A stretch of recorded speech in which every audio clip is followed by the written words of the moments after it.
com vocês. Ele que é casado com a Cibele há 23 anos. Juntos têm 2 filhas. Professor de ensino médio. Sempre sentiu um infiltrado, onde pode manifestar a bondade do Senhor para os adolescentes. Ministra há quase 30 anos, além de servir na igreja local. Tem o livro Infiltrados e vários outros. Tenho o privilégio de chamar meu pai de pai. André Torres. Aê! E eu tenho uma surpresa para você. Quem comprou o ingresso e cadastrou o seu e-mail, segunda ou até terça-feira, vamos até terça, né, Anderson? Você vai receber o e-book Infiltrados do seu e-mail, tá? Estou com 2 microfones aqui, um é de oferta. Aê! Gente, nós vamos, pode jogar 40 minutos para mim aí, tá? Para nós fecharmos aqui. E no final o Firebox vai fechar com a gente aqui em cima. Quem curtiu aí New Flame Firebox hoje? Que bênção. Quem lembra aí das esferas? Quantas esferas são? Qual que você já estudou hoje? A Débora falou arte e entretenimento, vida acadêmica, tem esfera vida acadêmica. Educação, educação.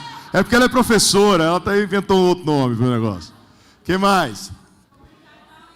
Comunicação e mídia, governo e política, economia e negócio, que é o business. E agora nós vamos falar de 2 esferas fundamentais para a nossa vida. Diga comigo, família. Repete comigo, igreja. São as 2 esferas que eu creio que são a base. Eu quero pedir para a galera que está lá atrás da nossa equipe, pedir assim, abraçar os irmãos e falar assim, Manão, você pode sentar ou você pode conversar lá fora e não pode ficar andando, senão eu perco minha concentração, cara. Acho que eu estou ficando velho. Ô, gente, olha só. A gente tem uma livraria ali, e essa semana eu estava com a Cibele, com a minha esposa, numa livraria, e a gente conseguiu uma Bíblia a R$ 36,90. Não existe Bíblia desse preço, tá? Você talvez está aqui com a sua ungida, você quer conquistar o coração dela, dá uma Bíblia. Você fala assim, irmã, eu tenho orado por você, você é a ungida de Jesus, e eu vou te dar uma Bíblia. Tá? Se alguma irmã ganhar de um menino uma Bíblia, pode saber. É uma cantada gospel. Tá? Sobrou poucos bolinhos de pote aqui para nós, e isso aqui ajuda o evento também. Nós estamos com essas eco bags aqui, que falam de Jesus. Uma das esferas, a arte falando de Jesus, passa lá também. A camiseta, você comprando a camiseta, você ajuda o nosso evento.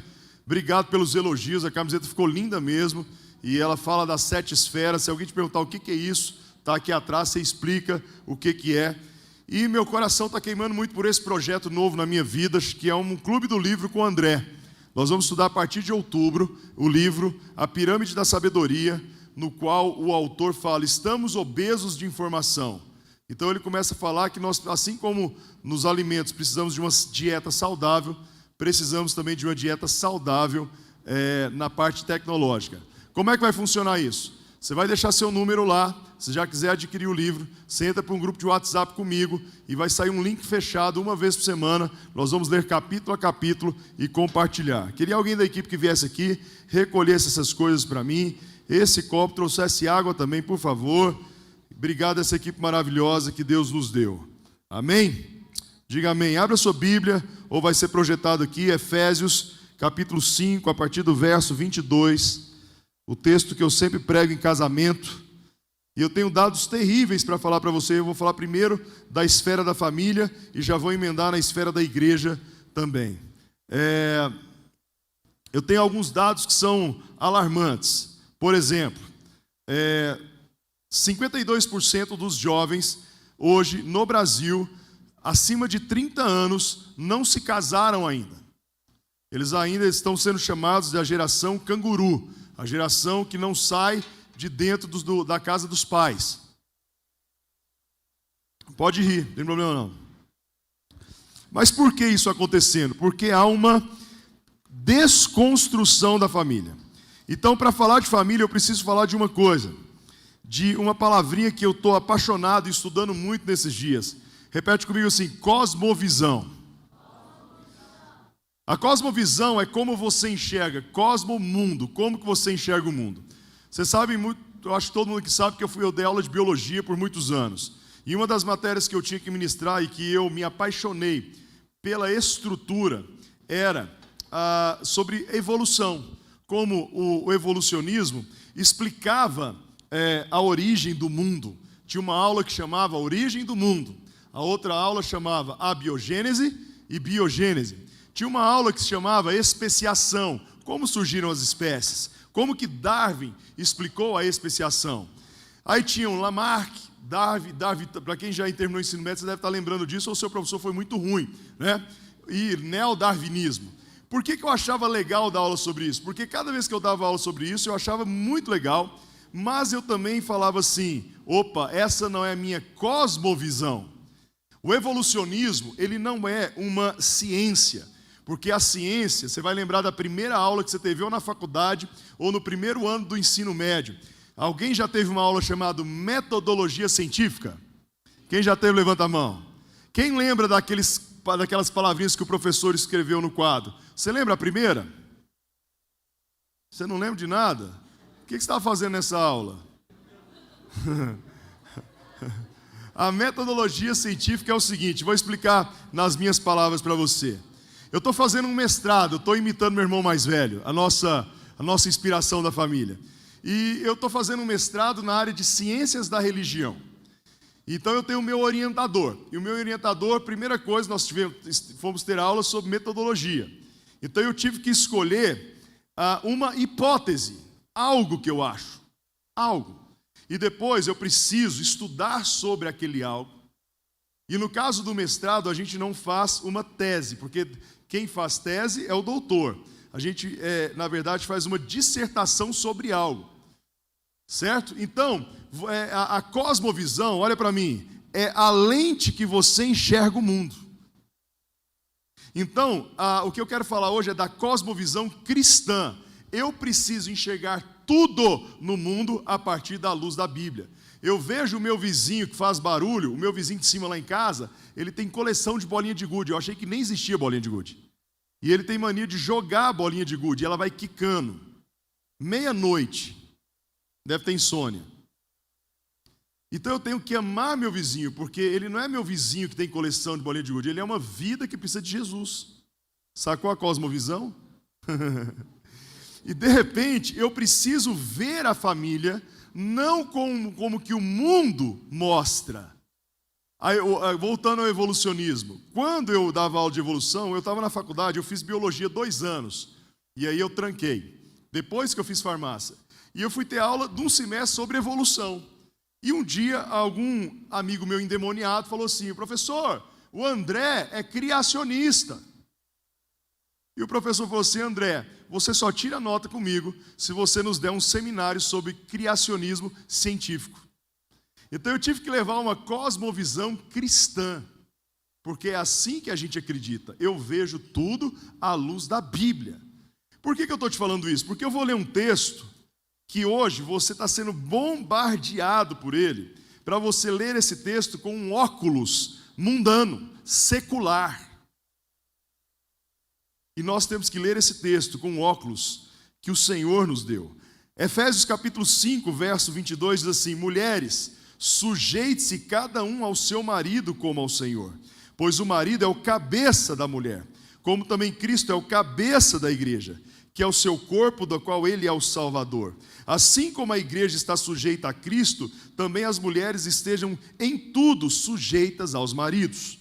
Marido, ame cada uma a sua mulher, assim como Cristo amou a igreja, e entregou-se por ela, para santificá-la, tendo purificado pelo lavar da água mediante a palavra, e para apresentá-la a si mesmo como igreja gloriosa, sem mancha nem ruga, ou coisa semelhante, mas santa e inculpável. Se você pegar esse texto aqui agora, porque eu quero falar da esfera da família, o mundo fica falando da submissão.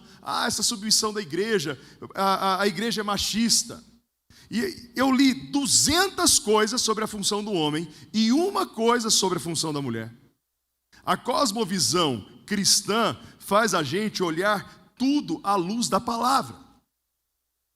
Cara, deixa eu te falar uma coisa. A sua geração, eu trabalho com adolescentes de segunda, terça e sexta na escola. O que eu observo da geração do ensino médio de adolescentes? A geração das minhas filhas.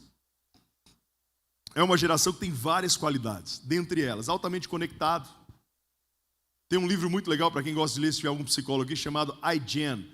É de uma psicóloga que fez uma pesquisa sobre essa geração do iPhone nos Estados Unidos. E ela chegou a uma conclusão muito louca. É uma geração altamente conectada, cheia de informações, não tem preconceito algum.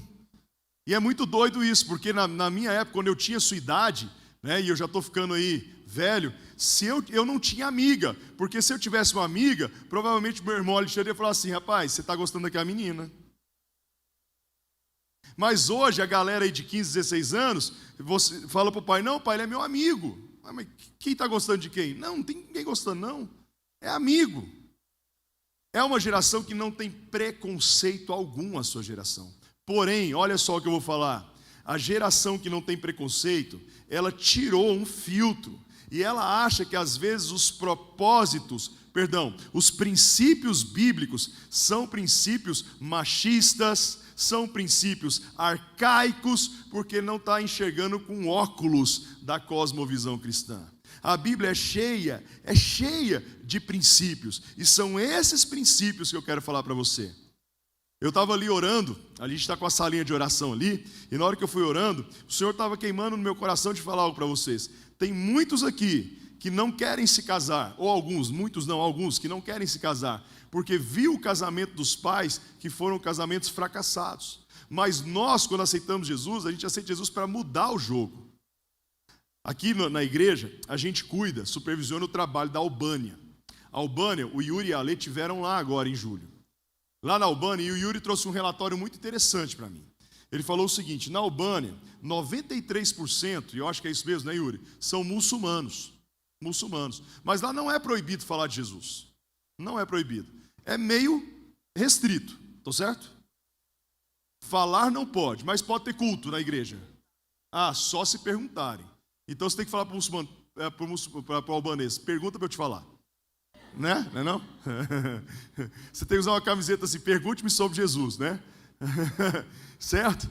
Mas eles me trouxeram um dado muito interessante. Por que eles dominaram a Albânia? Teve guerra? Não teve guerra. Mas 93% de muçulmanos. A educação está na mão de quem? Chuta para mim. Quem são os professores lá? Qual a religião deles? E a saúde está na mão de quem? E a política está na mão de quem? Sacou o esquema? Esse texto aqui fala o seguinte para a esposa: você deve estar submissa ao seu marido, assim como porque o marido é o cabeça. E essa submissão é você encontrar um cara que tenha uma missão. Você pode dizer amém por isso? Então a primeira coisa que você vai, quando você se apaixonar por alguém, menina, você vai perguntar para o cara assim, cara, no dia que ele te chamar para sair, porque é ele que vai te chamar, ok? Diga amém também. É ele que vai te chamar, tá? A gente tem uma parente, eu e a Cibele, que ela estava no monte orando, e ela virou para o irmão e falou assim, assim diz o Senhor, eis que te digo e te falo, você vai ser meu marido. E o cara casou com ela, velho. Os dois estavam meio encalhados, né? Mas o Espírito Santo faz cada coisa louca, né? Então você vai perguntar assim, brother, qual é a tua missão? Quando um jovem me procura aqui, um adolescente, fala assim, pastor, eu estou apaixonado, eu pergunto, a pessoa tem missão? Ela tem propósito de vida? Porque a menina, ela vai ter que casar com um cara que é o líder da casa. É o cara que chama a presença de Deus. Cara, é tão legal pregar isso, porque eu estou vendo as meninas, as namoradas já dando umas cotoveladas aqui, eu me divirto nessa hora, né? Já temos 2 puxão de orelha aqui agora. É ele que vai trazer a presença do Senhor. Porque a Bíblia diz que a tarefa da mulher é muito fácil perto do marido. Por que está falando assim, meninas? Ó, esposas, você precisa estar submissa ao seu marido. Marido, você precisa dar a vida pela sua esposa. Você precisa morrer por ela. Então, se um cara for dar um tiro na Cibele, eu preciso me jogar na frente e tomar o tiro. Sabe quanto que é o seguro, amor? Estou brincando. Mas é isso. É isso. O homem é aquele que é o cabeça, que vai à frente. E sabe o que a cosmovisão mundana está fazendo? Desconstruindo o homem. Ah, pastor, mas a mulher não pode ser forte? Pode. Mulher pode trabalhar? Pode. Mulher pode ganhar bem? Deve. Ganhar o salário igual ao do homem. Mas ela tem que casar com alguém que seja o líder, o protetor, aquele que vai à frente. Olha como a gente está ouvindo nenhum amém. Louco, hein? A Bíblia diz para o homem que ele tem que ser o líder, que ele tem que amar, ao ponto de dar a vida. E a esposa, elas têm que estar dentro da missão. A Bíblia diz que a mulher sabe edificar o lar, ela tem que ser equilibrada. Equilibrada. A Bíblia fala que é muito difícil suportar uma mulher rixosa. Sabe o que é uma mulher rixosa? É aquela que faz a vida ficar pesada. A vida fica pesada. Eu não sei, aqueles que trabalham aqui, sabe quando chega aquela pessoa, que o Kiko usa uma expressão muito legal, o outro irmão nosso, né? Ele tensiona o ambiente. O Kiko faz assim com a mão, ó, tensiona. Estou imitando o Kiko, pregando. É muito ruim aquela pessoa que traz atenção. Então, como que você deve fazer? Você deve falar para o Senhor. Você deve escrever uma cartinha para o Senhor. Você deve expor os seus desejos para o Senhor. Você precisa acreditar na família. Não é porque o casamento dos seus pais não deram certo, porque essa é a palavra que o Senhor me deu, que você vai ser frustrado. Não, Deus vai dar uma pessoa. Mas deixa eu falar uma coisa muito importante sobre relacionamento. Se você está se relacionando com alguém, ou está sonhando em se relacionar, achando que sua vida vai ser perfeita, mano, que na lua de mel você vai cantar Juliano Som, quando o grande dia chegar. Ô, Leão, chegou. Deixa eu te falar. A vida não é assim. A gente vai ser feliz no casamento quando a gente já encontrar o propósito. Quando a gente olhar no espelho e falar assim, eu me amo. Eu estou bem. Eu sei quem eu sou em Cristo. Porque, cara, eu vou te contar uma coisa. Não é o casamento que te preenche, não é o carro dos teus sonhos que preenche, não é o salário dos teus sonhos que te preenche, não é a viagem dos teus sonhos. Tudo isso é maravilhoso. A lua de mel é top. É top. Guarda aí, não transa não antes de casar, porque a lua de mel é muito top. É legal se descobrir na lua de mel. É maravilhoso. Eu lembro, eu vou até expor o SBL aqui, mas não é o que você está pensando não.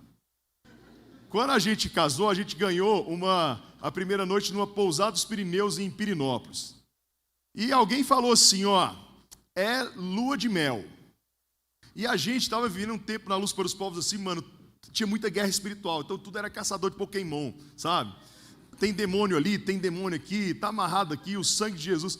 E quando a gente abriu o quarto, estava tudo, né amor, espalhado de pétalas de rosa. E um virou pro outro na hora, não foi eu nem ela, os dois falaram assim, e se esse trem foi consagrado? Então a nossa primeira noite a gente foi orando, Senhor, está repreendido, e limpando o negócio. Sei lá, vai que, né? Sei lá.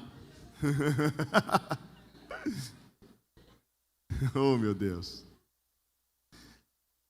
A gente é feliz no relacionamento quando a gente se completa em Jesus. Amém? Você está entendendo o que eu estou falando, sim ou não? Glória a Deus. E tem muito filho aqui. E qual é a função do filho numa família? Cara, antes de falar da função do filho, vamos lá em Êxodo capítulo 20, não precisa projetar não, mas vamos lembrar. Os 10 mandamentos, ele começa com 5 mandamentos chamados verticais. Eu e Deus. Por exemplo, não terás outros deuses diante de mim. Não fará imagem e escultura. Não falará o nome do teu Deus em vão. Beleza? Os 5 primeiros sou eu e Deus. Os 4 últimos sou eu, é horizontal, eu e meu amigo. Não adulterarás, não roubarás, não matarás. Mas o do meio, está escrito assim, ó. Honra teu pai e tua mãe, para que te prolongue os teus dias na terra. Honra. O filho, ele tem uma função de honrar. E o que é honra? É mais que amar. É mais que amar. Eu vou te dar um exemplo de honra, né? Porque assim, o ciclo da honra na nossa vida, a gente pregou muito, né, Marquinhos? Viajando pelo Brasil, o ciclo da honra, né? O ciclo da honra começa lá, o bebezinho, o pai fala, ele obedece. Até os 12 anos, resumindo que a palavra do ciclo da honra é longa, a gente faz um ciclo, vai falando dos estágios. Até os 12 anos, 13 anos, o pai fala e você obedece. Dos 12 para cima você também obedece, mas às vezes você já pergunta, pai, mas por que isso? Né? Por que isso? E aí o relacionamento do pai já é um relacionamento mais de conexão de coração, vamos dizer assim. Eu falo muito para pais que o pai tem momento da sua vida que seu pai é amigo seu, que sua mãe é sua amiga. Mas pai não é amigo, ele é pai. Mãe não é só amiga, ela é mãe. Tem dia que ela vai falar, não, você não vai. E aí, de repente, você fica mais velho e começa a trabalhar. Sabe o que é honra quando você começa a trabalhar? E eu sei que eu não vou ouvir nenhum glória a Deus, porque eu já estou preparado psicologicamente. Você vai chegar com o seu primeiro salário e vai falar assim, pai, qual conta você quer que eu pague aqui em casa? Você quer que eu pague a internet?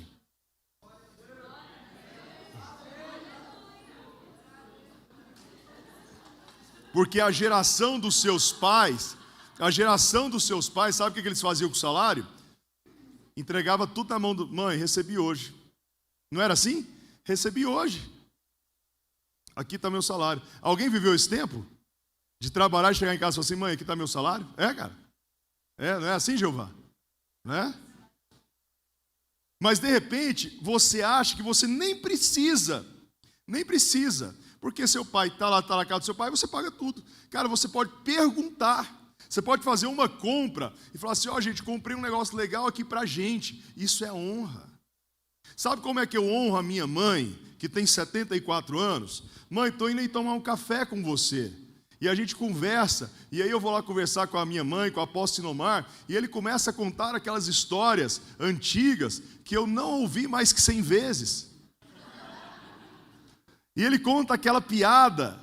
O pastor Sinomar é meu pastor há 30 anos. Ele pode falar as piadas assim, a número 25, nossa, essa é boa demais, porque eu já sei de cor.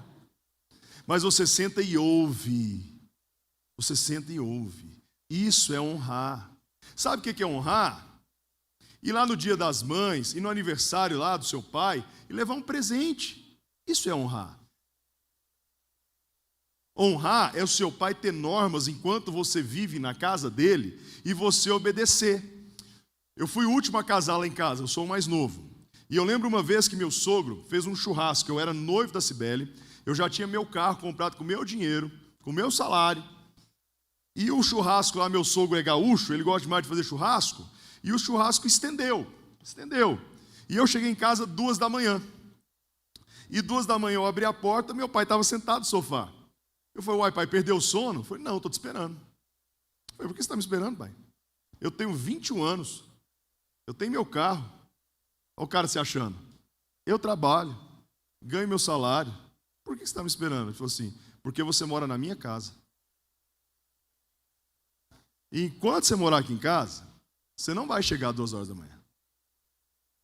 Vai você também. Ele falou assim, eu não quero que as pessoas falem de você e da Cibele. Então o nosso horário combinado aqui é meia-noite. Ok? Ok. E toda vez que eu chegava meia-noite, meu pai já tinha ido dormir. Aí eu punha a mão na televisão, a televisão estava quentinha. Sacou, né? Quando ele via já os passos chegando, ele desligava a TV e ia fingir que estava dormindo.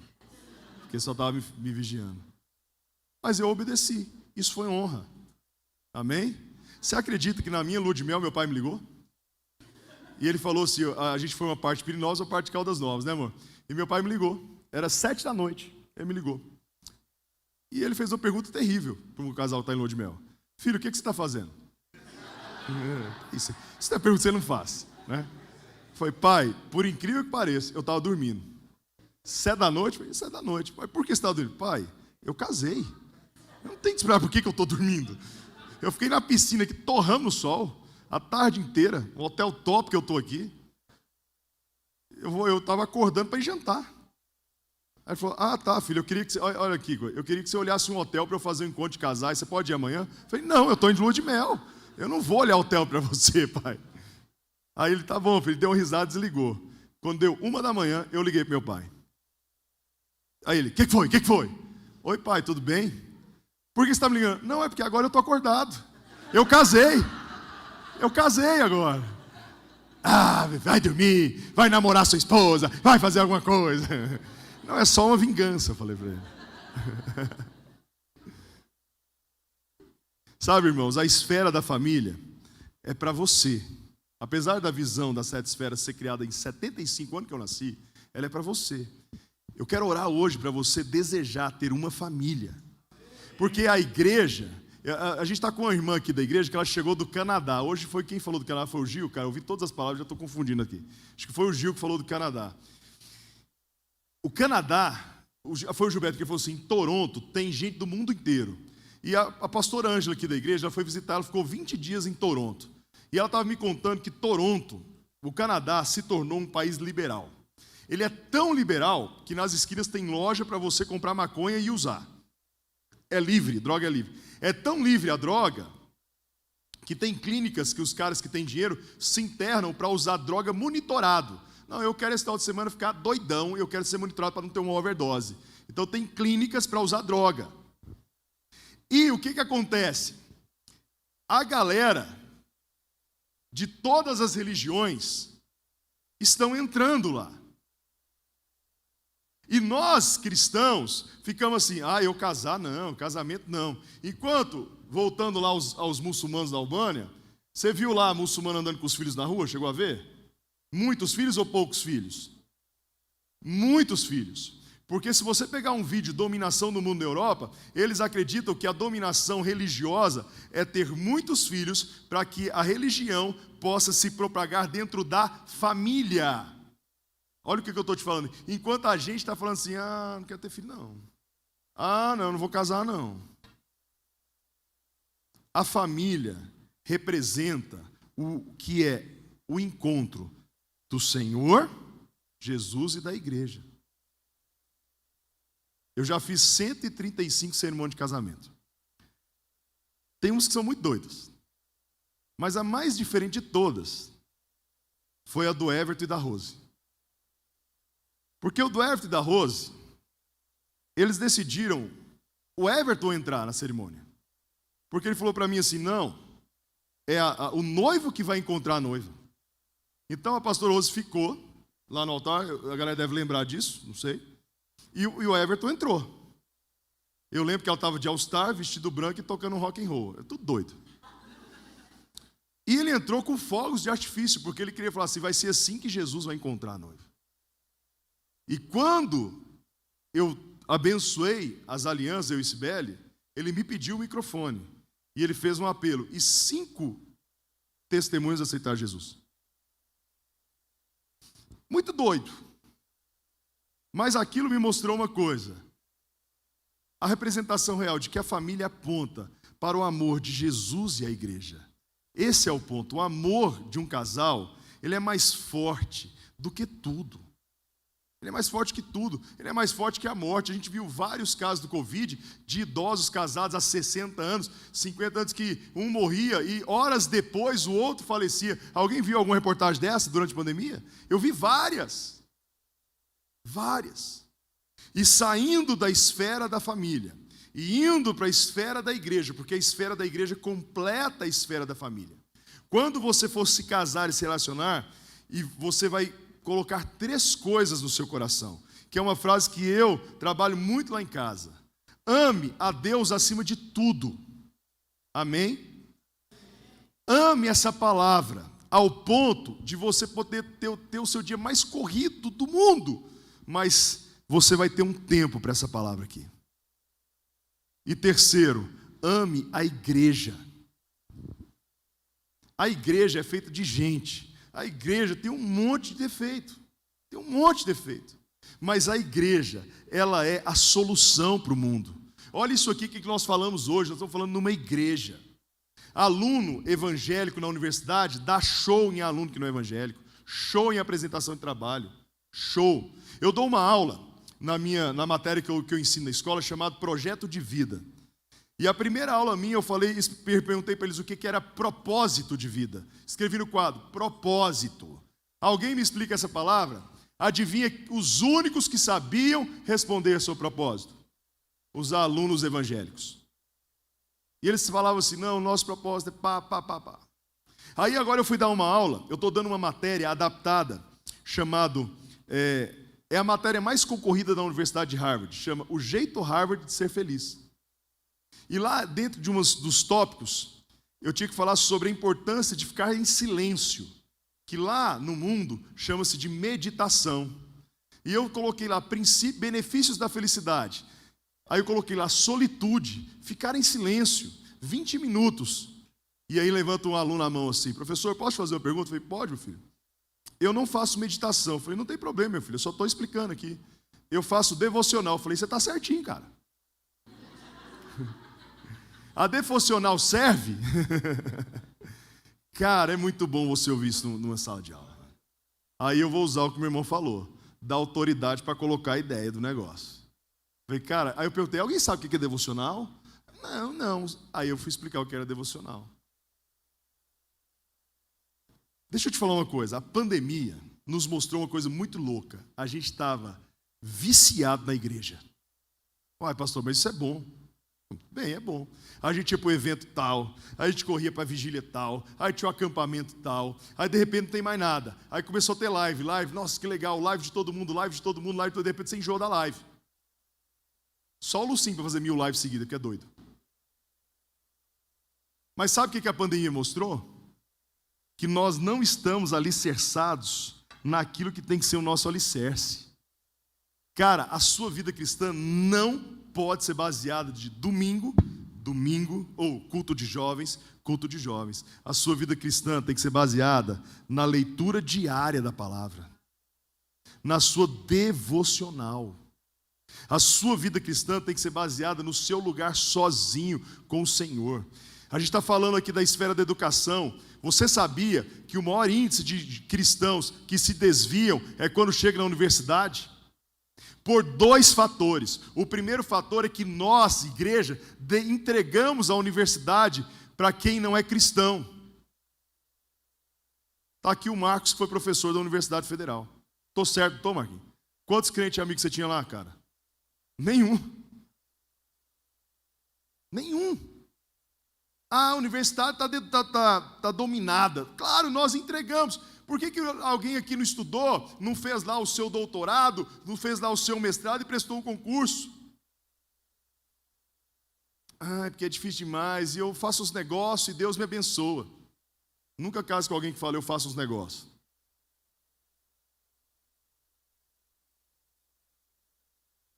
Cara, nós precisamos entender qual é a nossa área de influência na sociedade. A igreja, ela é o nosso sustento, sim, é onde nos traz comunhão, edificação, preparo para a liderança, as pessoas oram por nós. Vocês estão aqui o tempo inteiro, a sala de oração, cara, o Firebox não está tocando aqui, o Firebox é aquela sala ali, cara, porque o ar quebrou e está quente pra caramba lá naquela sala, mas a galera está lá orando o tempo inteiro por vocês aqui, ó. Mas isso não te sustenta, porque um dia você vai estar na universidade. Eu lembro a primeira vez que eu fui no Congresso Internacional de Acadêmicos de Farmácia. Eu cheguei com a minha mochila, eu morava aqui em Goiânia, eu estudei lá no campus. Aí eu cheguei com a minha mochila, e aí eu perguntei para o cara assim, onde que é o dormitório masculino? Aí o cara falou assim, o quê? Não, mano, você deita onde você quiser, você pega quem você quiser. Eu falei, não tem masculino, feminino? Não, irmão, você está na universidade. Se o cara não for convicto, meu irmão, ele fica louco. Quem vai para a Universidade Federal, estou vendo a galera que está prestando cursinho, você forma, antes de formar no teu curso, você forma em sinuca, truco, ping-pong, e você sabe se a maconha é boa ou é ruim, só de fazer. Opa, essa tá ruim, mano, hoje. E se você não souber, o macaquinho te conta. Porque os macaquinhos lá, meu Deus. Cara, a sua raiz está na sua vida com Deus. Mateus capítulo 6 diz assim, ó, e quando orardes, entre no seu quarto e o Deus que te vê em secreto vai te recompensar. Essa é a chave da vida, mano. Essa é a chave do sucesso. A esfera da família é você acreditar no projeto da Bíblia. Meninas, encontre um cara com propósito, com missão. Esteja dentro da missão. Deixe ele à frente, ele te proteger. Homens, se você casar e estragar o chuveiro da sua casa, não liga para o teu pai. Liga para o líder de célula. Liga para aqueles cara que vai em casa e arruma coisa. Mãe, meu pai vai vir aqui hoje arrumar o nosso... Não faz isso. Você casou. A sua família é a sua esposa, o seu núcleo familiar. Moças, casem com homens que têm um chamado em Deus. O chamado tem 7 esferas para ele escolher agora não tem erro, mano. E a esfera da igreja.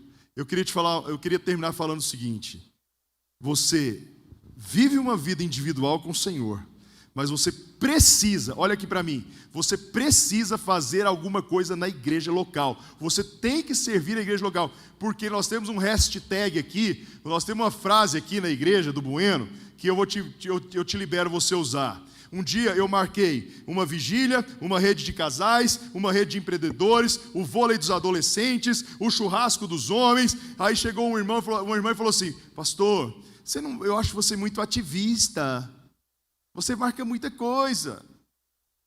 Aí o que eu falei para essa irmã? Você lembra? O que você falou? 1, 2 e? A agenda da igreja te protege. É para isso que eu marco um monte de coisa. É para isso que tem célula toda semana, culto, vigília, vôlei, dia da família. É para isso.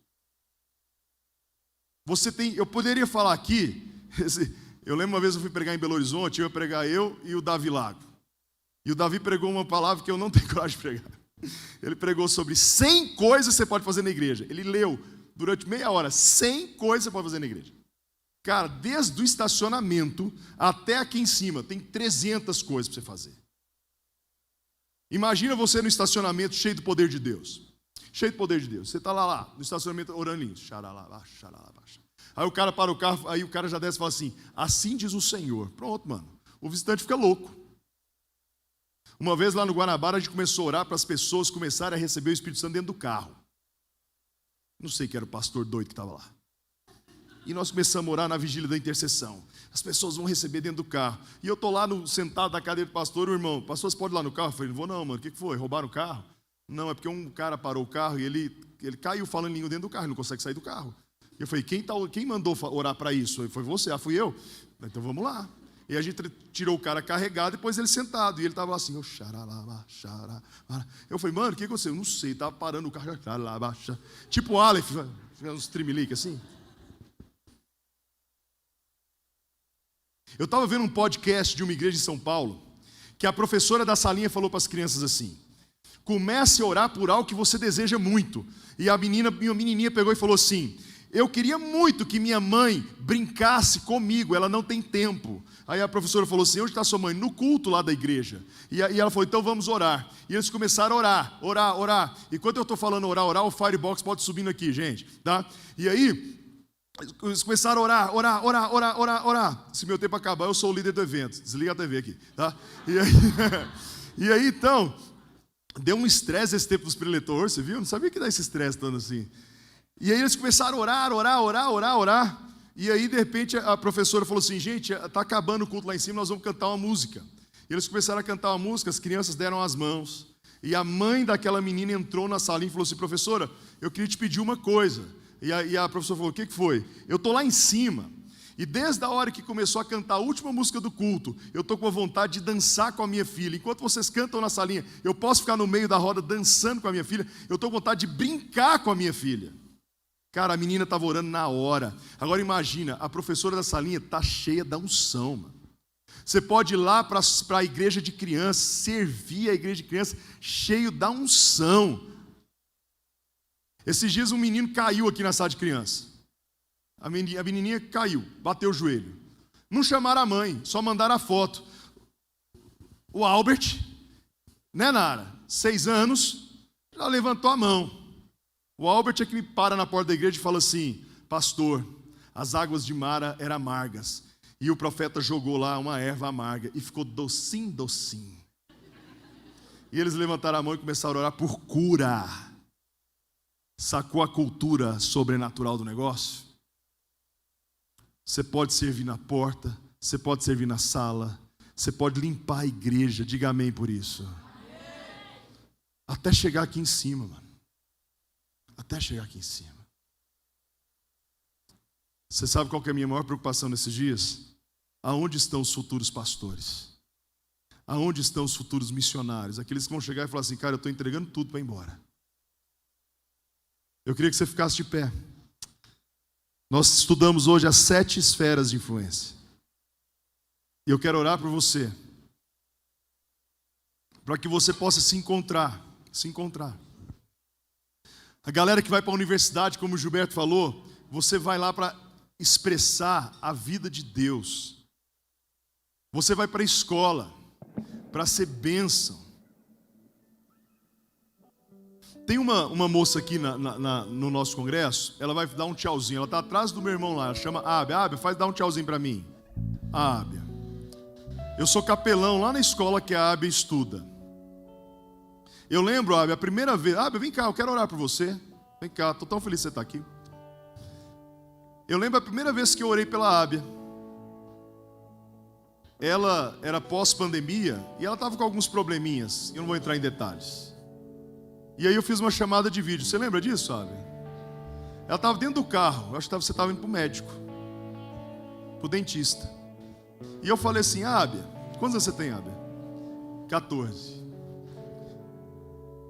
Cadê a Amanda, nossa Amanda? Não, a outra, Amanda. É porque tem 70 Amanda aqui. A Amanda do Gabriel, assim é melhor. Vem cá, Amanda, para mim. Você vai orar com a Ábia aqui para mim. Aí a Ábia, a gente falou uma chamada de vídeo. E ela falou: pastor, tudo bom? Eu estou com alguns probleminhas e tal. Eu falei: Ábia, eu vou orar por você. Não sei se você lembra disso.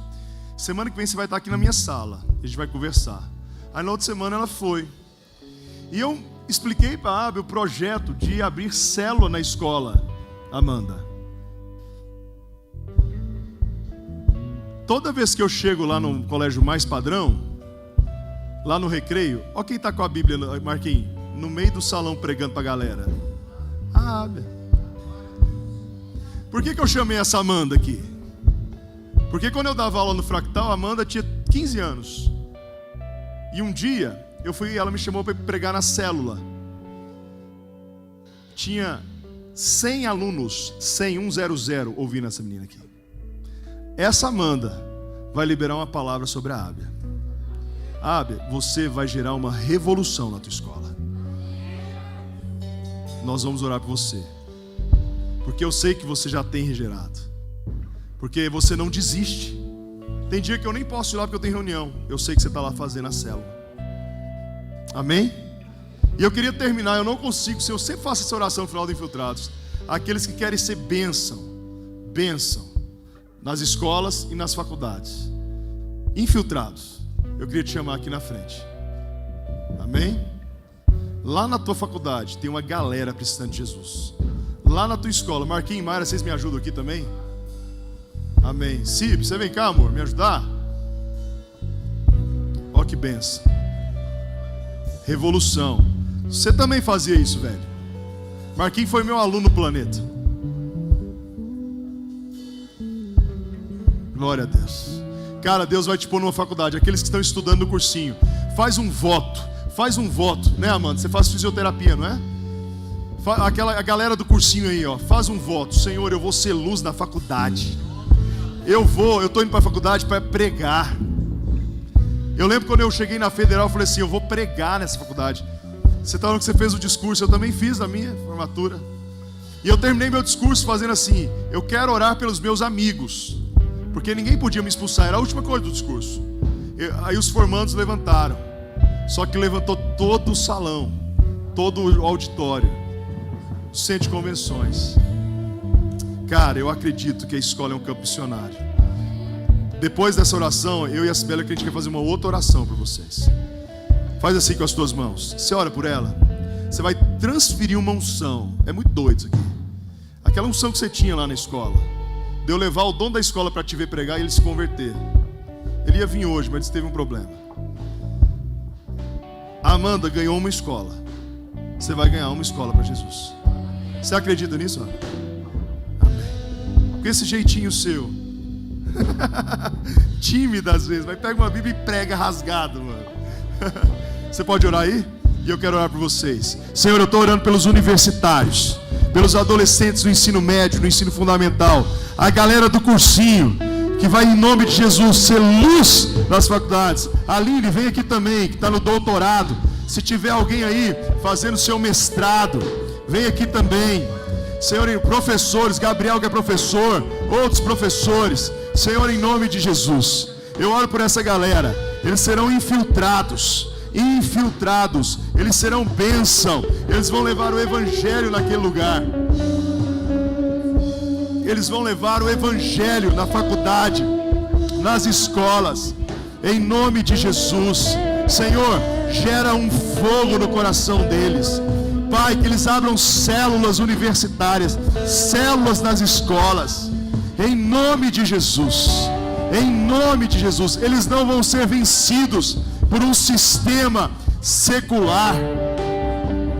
Nós teremos uma visão cristã, em nome de Jesus. Diga assim: eu recebo essa palavra. Amém. Deus vai te usar tremendamente, em nome de Jesus. Mas quando eu estava ali hoje, Deus me deu uma outra palavra. Eu quero chamar a Cibele aqui. Nós vamos orar. Já vai preparando a canção aí final, Jordana, tá? Por aqueles que olhavam, presta atenção. Isso foi muito forte no meu coração. Se você não se enquadra nisso, você pode voltar para o seu lugar quando eu falar, ok? Mas se enquadra, fica aqui. Você olhou e falou assim: cara, eu vou falar o que eu senti, ok? Estou pregando para jovem, né? Casamento é uma droga. Olha a vida dos meus pais. E você um dia falou assim: eu não quero casar. Eu não quero casar. E Deus aqui está te trazendo para te curar. Deus é o seu pai. Ele é o seu pai. Ontem eu estava orando por vocês e Deus falava assim no meu coração: paternidade é cura.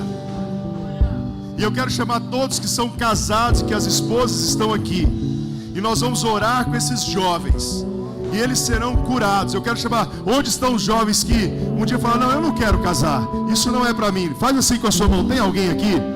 Você pode vir aqui à frente, a gente quer orar por você. Já tem alguns aqui à frente. Amém. Alguns, Deus falou, alguns que foram abandonados. Você se sente abandonado. O Senhor é o seu pai. Aqui nós temos pais, né? Pais. E eles vão orar por você. Tá? Amém.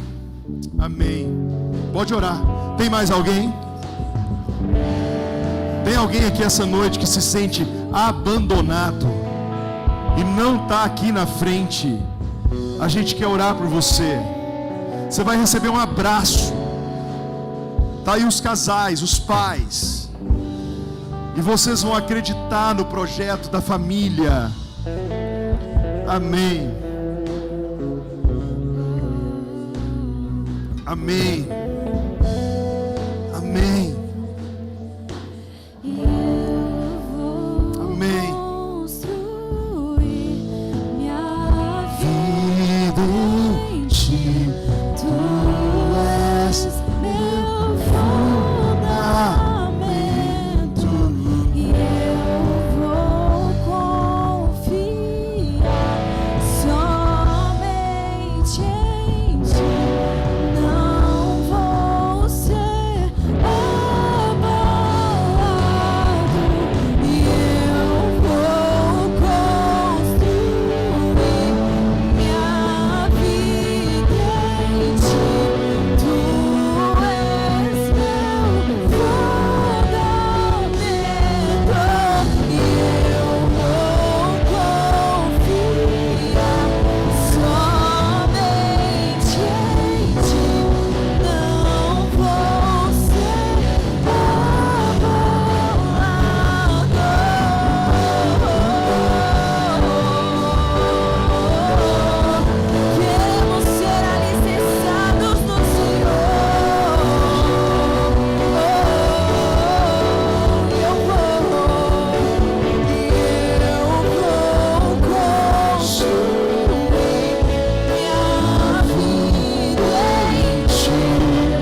Aleluia.